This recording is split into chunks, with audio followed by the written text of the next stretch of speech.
샬롬 반갑습니다. 6월 10일 화요일 큐티 말씀 나누겠습니다. 다윗을 찾아온 용사들 역대상 12장 1절부터 40절 말씀입니다.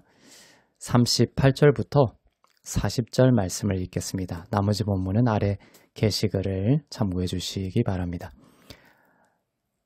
이 모든 군사가 전열을 갖추고 다 성심으로 헤브론에 이르러 다윗을 온 이스라엘 왕으로 삼고자 하고 또 이스라엘의 남은 자도 다 한 마음으로 다윗을 왕으로 삼고자 하여 무리가 거기서 다윗과 함께 사흘을 지내며 먹고 마셨으니 이는 그들의 형제가 이미 식물을 준비하였음이며 또 그들의 근처에 있는 자로부터 이사갈과 스불론과 납달리까지도 나귀와 낙타와 노새와 소에다 음식을 많이 실어왔으니 곧 밀가루, 과자와 무화과, 과자와 건포도와 포도주와 기름이요 소와 양도 많이 가져왔으니 이는 이스라엘 가운데에 기쁨이 있음이었더라.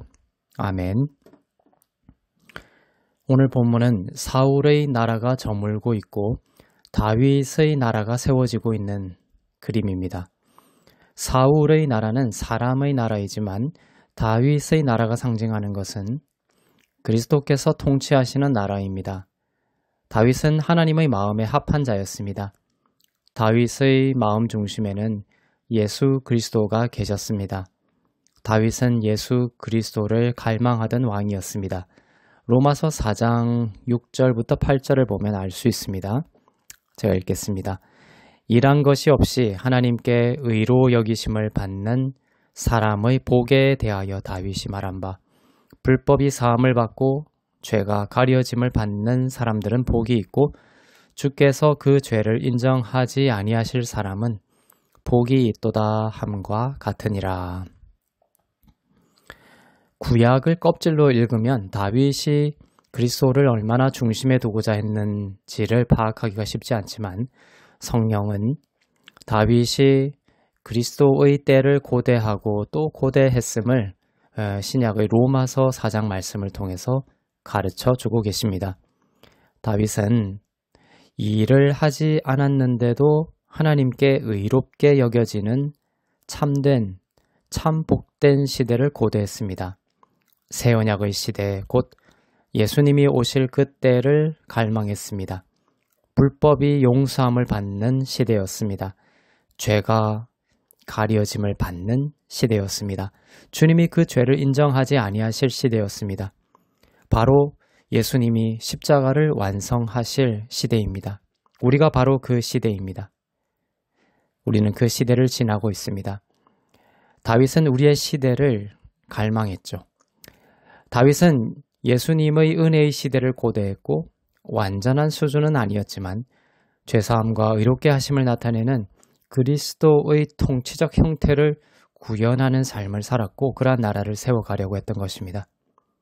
창을 던지는 사울 왕에게 보복하지 않고 광야로 나온 것도 그렇고 자신을 죽이려고 쫓아온 사울 왕이 동굴 속에 잠들어 있을 때 사울을 죽임으로써 보복하지 않고 살려주며 하나님의 손에 맡긴 것도 한 예가 될 수 있겠습니다. 예수님이 십자가에서 저들을 보복해달라고 하지 않으시고 저들의 죄를 용서해달라고 하나님께 기도하셨던 것과 마찬가지입니다.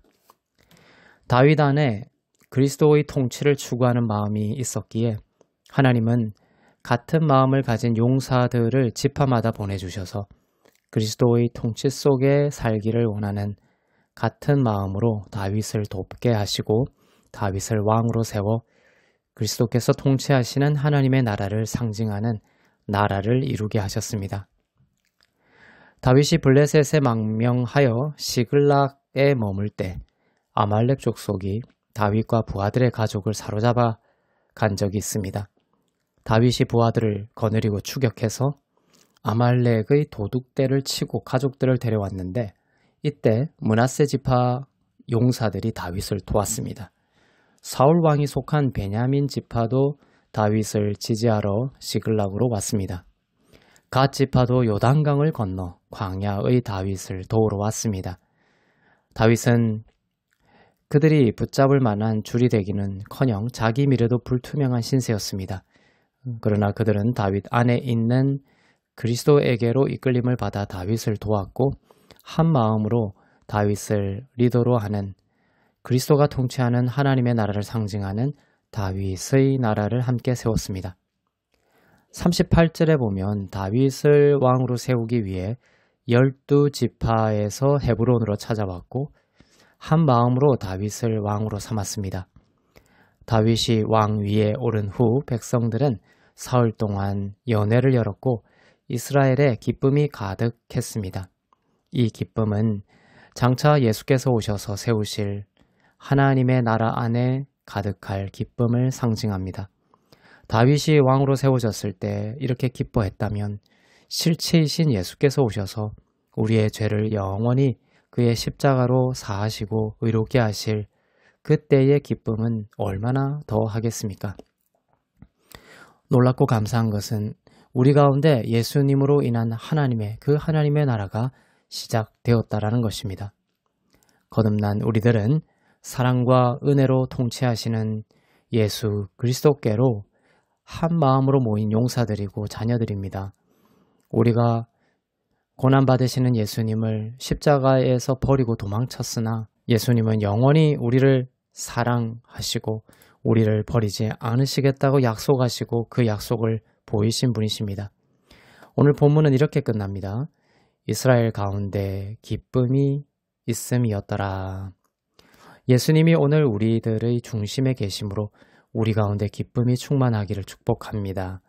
세상에 흔들리지 않고 상황에 치우치지 않으며 예수님이 함께 하시며 좋은 것으로 우리 가운데 다스리실 것을 믿으며 항상 기뻐하는 오늘이 되기를 축복합니다. 기도하겠습니다. 사랑의 하나님 아버지, 우리의 영혼이 예수님에게 더욱 이끌리게 하시고 예수님의 다스리심을 고대하고 갈망하는 영혼이 되게 하옵소서.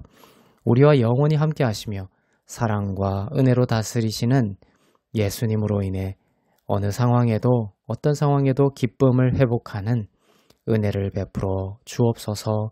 감사드리며 예수님의 이름으로 기도합니다. 아멘.